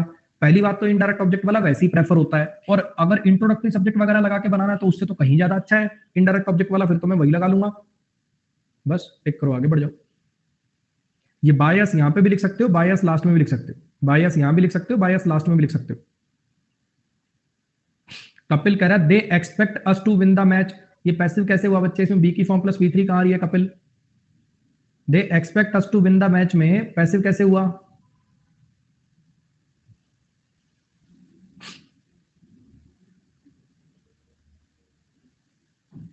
ये इस तरह हो जाएगा, हाँ ये सही कह रहे हो तुम। अगर वो सेंटेंस ऐसा होता तो हो जाता, फिर हो जाता we are expected to win the match, फिर सही हो जाता।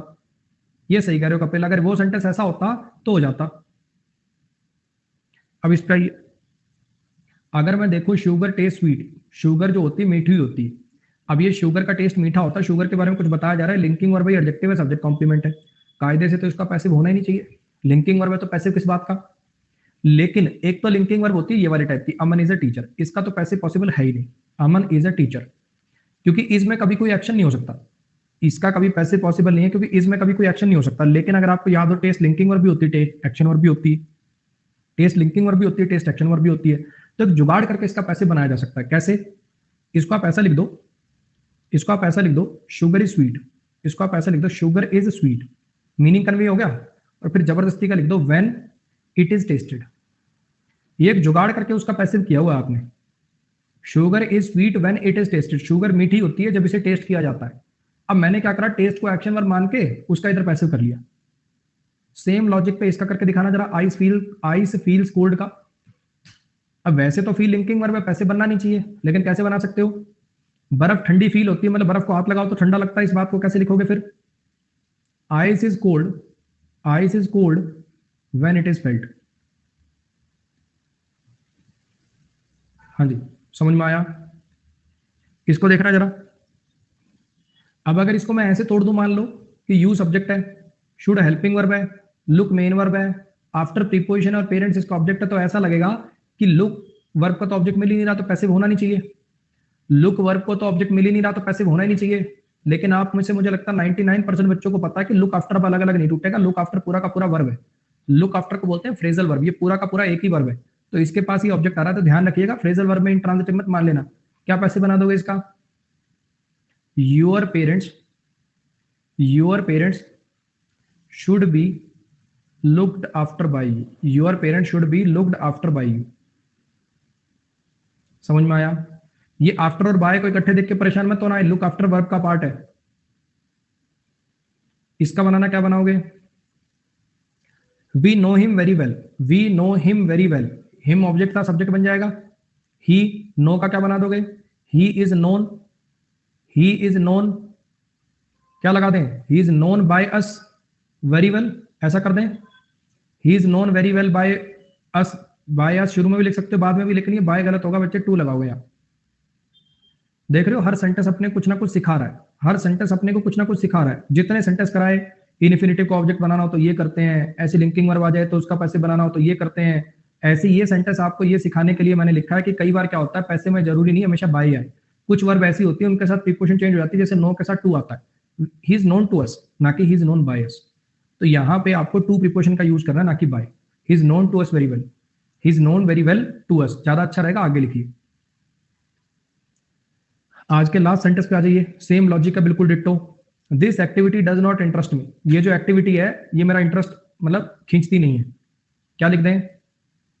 अब डज नॉट इंटरेस्ट है, प्रेजेंट डेफिनेट है, I am not interested, I am not interested, I am not interested.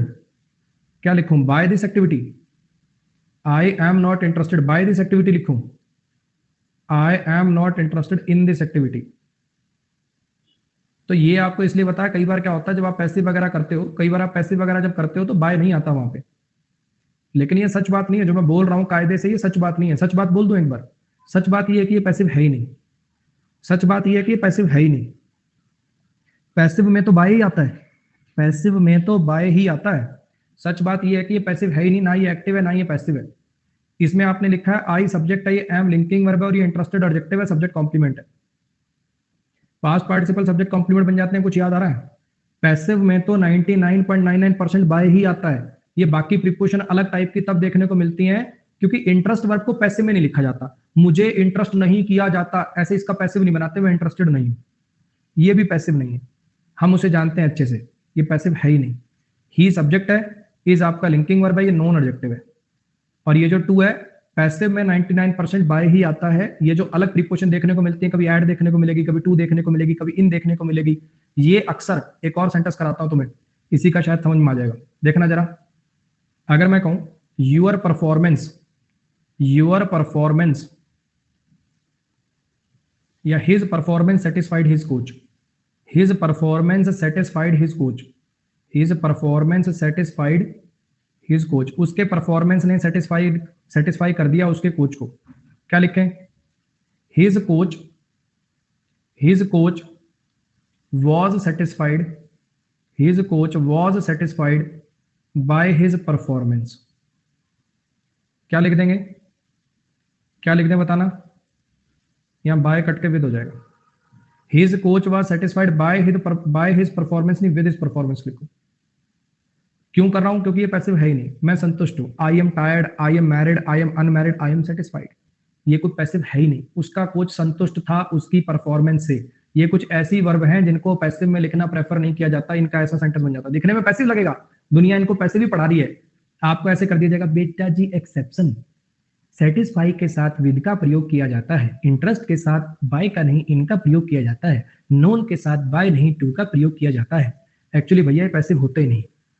सीधी बात यह है कि ये ऐसी वर्ब है, इनको पैसिव में लिखना प्रेफर नहीं किया जाता, इनको लिंकिंग वर्ब के साथ एडजेक्टिव लिख के लिखा जाता है और फिर उस एडजेक्टिव के साथ जो प्रीपोजिशन आती है वो आपको लगानी पड़ती है।